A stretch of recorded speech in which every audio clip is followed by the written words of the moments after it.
నమస్తే, నేను మీ Ashok Kumar. Welcome to our channel. Kavya Maran ఎవరైతే సన్ రైజర్స్ అధినేత ఉన్నారో దేశవ్యాప్తంగా ట్రోల్ గురవుతున్నారు, విమర్శలకు గురవుతున్నారు. అసలు వివరాలు లేకపోతే సరికొత్తగా యూకే వేదికగా ద 100 లీగ్ అనేటువంటి ఒక టోర్నీ అంటూ తీసుకొచ్చారు. ఈ టోర్నీలో భాగంగా మనకుండేటువంటి గర్వకారణం, ఒక గొప్పతనం ఇండియన్ క్రికెట్కు ఏ స్థాయిలో ఉండదంటే ఐసీసీఐని కూడా బీసీసీఐ రూల్ చేస్తుంది.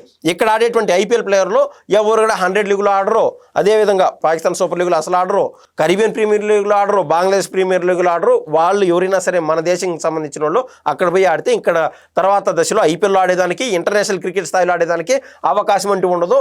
మనం అందించాల్సినటువంటి డబ్బు ఏ గ్రేడ్ ప్లేయర్లు, బి గ్రేడ్ ప్లేయర్లు, సి గ్రేడ్ ప్లేయర్లు అని చెప్పి మనం ఇచ్చేటువంటి గౌరవం మన క్రీడాకారులకు మనం ఇస్తూనే ఉన్నాము. తద్వారా ప్రపంచ స్థాయిలో మన బీసీసీఐ క్రికెట్ పరంగా రూల్ చేస్తుంది. ఈ క్రమంలో ఒక ప్లేయర్లే కాదు, ఒక బోర్డే కాదు, కనీసం ఐపీఎల్ ఓనర్లు కూడా రూల్ చేస్తున్నారు. బాగా గమనిస్తే ఇదే కావ్య మారన్ గారు ద లీగ్ ఏదైతే ఉన్నదో ద 100 లీగు అక్కడ పోయి ద సన్ రైజర్స్ లీడ్స్ అనేటువంటి టీం ఒకటి కొనడం జరిగింది. ఈ క్రమంలో ఆవిడ చేసినటువంటి మిస్టేక్ ఈరోజు ఆవిడ ట్రోల్ గురవుతుంది. పాయింట్ ఏంది, అబ్రార్ అహ్మద్ అనేటువంటి ఒక వ్యక్తి మన ఇండియన్ ప్లేయర్లతో ఆడేటప్పుడు అతను చూపించినటువంటి ఎమోషన్స్, అతను చూపించినటువంటి హావభావాలు, పాకిస్తాన్ వర్సెస్ ఇండియా అనేటువంటి ఈ మధ్య జరిగినటువంటి ఒక మ్యాచ్లో ఆ ఎక్స్ప్రెషన్లు అన్నీ చూసాం. ఇతను ఒకవేళ ప్రతిభ గల ప్లేయరో లేదా సెకండరీ, కానీ ఆవిడ కొండం అనేది విమర్శలకు తావనిస్తుంది. ఏకంగా 2,50,00,000 రూపాయలు పెట్టి ఆయన కొనింది అనమాట ద సన్ రైజర్స్ లీడ్స్ అనేటువంటి పేరుతో.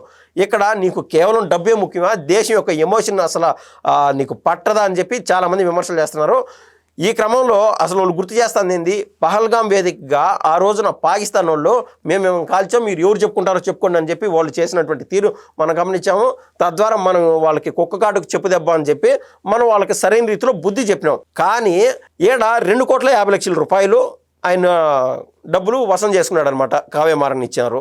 ఈ క్రమంలో 2 కోట్ల రూపాయలు ఆయన దగ్గర ఉన్నా, లేదా 2,20,00,000 ఉన్నా కూడా మిగిలిన 30,00,000 రూపాయలు తీసుకుపోయి ఏం చేస్తాడు, ట్యాక్సేషన్ రూపంలో వాళ్ళ దేశాన్ని గడతాడు. ఇట్టోళ్ళు ఒక 30 మందిని కలిస్తే వాళ్ళ రకరకాల బాంబులు తయారు చేసుకోవడానికి ఉపయోగపడుతుంది పాకిస్తాన్ వాళ్ళు. ఆ 30,00,000 ట్యాక్సేషన్ కట్టడము ఆటోమేటిక్గా పాకిస్తాన్ యొక్క ఏదైతే వాళ్ళ ఖజానా నింతుందో అటువంటి కార్యక్రమాలకి మనం ఓటు ఇచ్చినట్టే.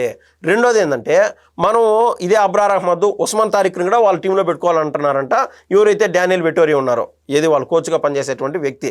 అదే ఇట్లా అంటే అక్కడ పనిచేసేటువంటి వాళ్ళని ఇండియాలో పనిచేసేదానికి అవకాశం ఇవ్వకూడదు. ఎందుకంటే మన డైలీ దినచర్యలు కావచ్చు, మన నడవడిక కావచ్చు, మనకు ఆహారపరంగా ఉన్నటువంటి అలవాట్లు కావచ్చు, ఇవన్నీ వాళ్ళ కళ్ళలో పడతాయి. ఈరోజు బాగానే ఉంటుంది పరిస్థితి. అయితే మహమ్మద్ అమీర్ అనేటువంటి వ్యక్తి ఈ మధ్య ఒక మాట అన్నాడు, ఏది ఇండియా వాళ్ళు వచ్చి పిల్లలతో ఆడి గెలిచారు తప్ప వాళ్ళు పెద్దవాళ్ళతో గెలిచలేరు అన్నారు. కానీ మనం గెలిచే చూపించాం, ఆస్ట్రేలియాతో గెలిచాం, న్యూజిలాండ్తో గెలిచేసాం, ఇంగ్లాండ్తో గెలిచాం. కానీ వాళ్ళకి అన్ని పట్టదు, నోరు పారేసుకునేది వాళ్ళ వ్యక్తిత్వము. సరే, ఇదే మహమ్మద్ అమీర్ గురించి కానీ ఒకసారి ఆలోచన చేస్తే గతంలో సిపిఎల్లో ఆడుతూ వచ్చాడు, కరీబియన్ ప్రీమియర్ లీగు, అదేవిధంగా Bangladesh premier league, Pakistan super league, అదేవిధంగా ఇంకా ఏదైతే నార్త్ వెస్ట్ అని చెప్పి యూకే వాళ్ళు, అదే ఇంగ్లాండ్ బ్రిటిష్ వాళ్ళు పెడతారో వాటిలో ఆడుతూ వచ్చారో. ప్రపంచంలో ఉన్నటువంటి అన్ని లీగ్స్లో అతను ప్రతిభగల ఆటగాడు కదా అని చెప్పి తీసుకున్నారు. ఈరోజు అదే ప్రతిభగల ఆటగాడు ప్రపంచం అంతా చూస్తూ ఉంటే ఆ వేదికలపైన అటువంటి ఆయన చేసేటువంటి ఆ ఇంటర్వ్యూలో ఈరోజు సంచలనంగా భారతదేశం యొక్క స్థాయిని దిగజార్చే విధంగా, మన ప్లేయర్ల యొక్క వ్యక్తిగత హననం చేసే విధంగా, మన ప్లేయర్లు ఏదో బాగా ఆడలేని వాళ్ళు మాదిర ఆయన మాట్లాడుతున్నటువంటి మాటలు ఈరోజు అట్టే ఉండదన్నమాట. తిన్నింటి వాసాలు లెక్క పెడతారు చూడండి, ఆ మాదిరి ఉన్నది వాళ్ళ పరిస్థితి. సో అబ్రార్ అహ్మద్ కావచ్చు, ఉస్మాన్ తారిక్ కావచ్చు, ఇట్లాంటి వాళ్ళకి మన భారతదేశం తరపున ఏదైనా వాళ్ళని మన టీంలో పెట్టుకోవాలన్నా కూడా, మన తరపున వాళ్ళకి ఏమైనా అడ్వర్టైజ్మెంట్లు ఇవ్వాలన్నా కూడా దరిదాపులో హెల్ప్ చేయడం తగదు.